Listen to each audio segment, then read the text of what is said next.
Welcome back to the channel. Thank you so much for checking out this video. Hope you're having a fantastic day. Shout out to the 19 Cousins. Folks, as you know, the Indiana Fever have clinched the playoff spot. And right here, you can see most likely they're going to play Connecticut or Minnesota. Indiana most likely is going to finish 6th or 7th, which means they're going to play 2 or 3, whichever spot they're in. You have Connecticut and Minnesota both tied 3 games behind New York, so they're probably not going to catch New York. 3 games ahead of the Aces. The Aces probably won't catch either one of them. Indiana, possible, but unlikely with only 6 games to go that they catch Seattle and they don't play Seattle again. They could drop to the 7 spot. Either way, 7 plays 2, 6 plays 3. They're probably going to play Connecticut or Minnesota. But in interesting news, and another piece of drama to follow, is this, folks. The Chicago Sky. Let's not forget, the Chicago Sky and the Indiana Fever were both at one time 11 and 15. Chicago Sky since then have lost 7 straight games. The Indiana Fever have gone 7 and 1. However, there's a huge drop off, a huge gap between number 7 and number 8. 8 teams make the playoffs, so the Chicago Sky still have a good shot at making the playoffs, probably the best shot. But also because of that gap, folks, the Atlanta Dream are in the playoff hunt. They're tied with Chicago Sky. Chicago right now has the tie-breaking advantage, but they do play the Dream one more time.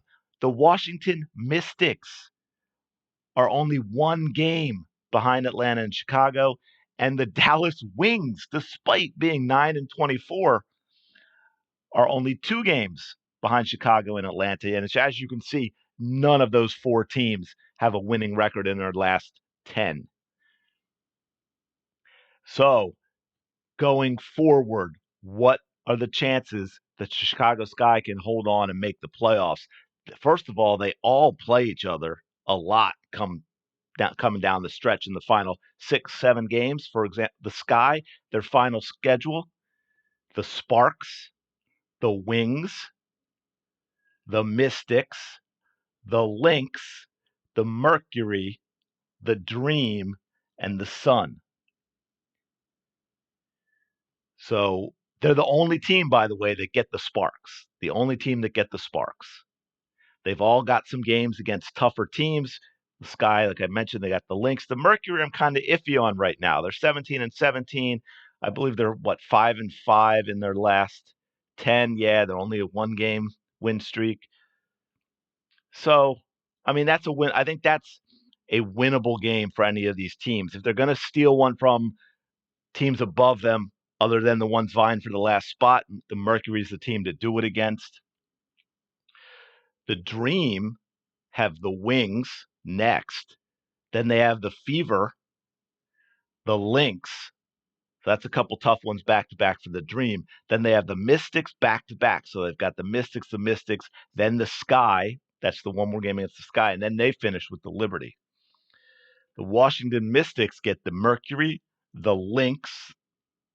Then they go head on with the Sky, head on with the Dream in back to back games. And then they finish tough with the Liberty and Fever. So the Mystics probably have the toughest schedule, and I think the Sky probably have the easiest. I mean, they've got the Mercury, like I said, but still, Mercury are a solid team, 17 and 17, and then they got to finish up with the Liberty and Fever, and they've also got the Lynx in there. The Wings have the Dream, and then the Sky. So they've got 2 games right there that they could take control. That's if they win their next 2 games, that's big. Then they've got the Liberty, but the Wings. I mean, the Wings need those 2 games. Let me put that another way: the Wings, they really must win the Dream Sky game. And I might even take back what I just said about the toughness of the Mystics.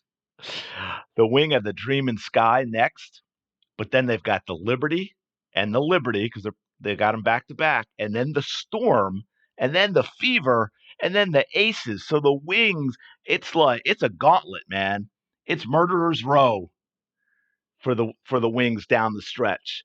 They are going to need the Dream and Sky games, and then they've probably got to figure out a way to take 2 of the next 5 against the Liberty twice, the Storm, the Fever, and the Aces.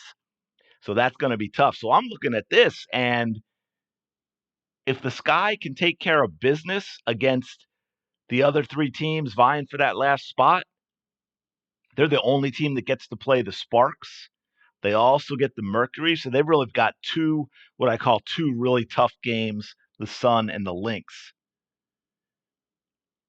The Dream have the Fever, the Lynx, and the Liberty. The Mystics have the Lynx, the Fever, and the Liberty. And then the Wings have the Storm, the Fever, the Aces, and the Liberty twice. So, folks, get ready, because despite how it's looked so far since the break, despite all the drama going on with the Chicago Sky, despite them losing 7 games in a row, they probably have the best shot of these 4 teams vying for that final spot. I'm sorry, I got to laugh because that's just insane after everything that's happened, and they've lost 7 games in a row and all the stuff going on with the Chicago Sky, and they still probably are in the driver's seat for that final spot. But hey, anything can happen. These 4 teams play each other enough in there who knows? I mean, if the Sky can't take care of business against the teams vying for that final spot, they're probably out. But again, they've got a great shot. Let me know your thoughts in the comments below. You think the Chicago Sky can hold on and make the playoffs? Do you even care if they make the playoffs? Do you think it's going to be funny if they don't, with everything that has gone on this season between the Sky and the Fever and what's going on in the press and Kennedy Carter and the Angel Reese stuff and everything else? It's been interesting. Let me know your thoughts in the comments below. Thanks for checking out this video. Please don't forget to like, comment, and subscribe. I really do appreciate it, and I will talk to you later.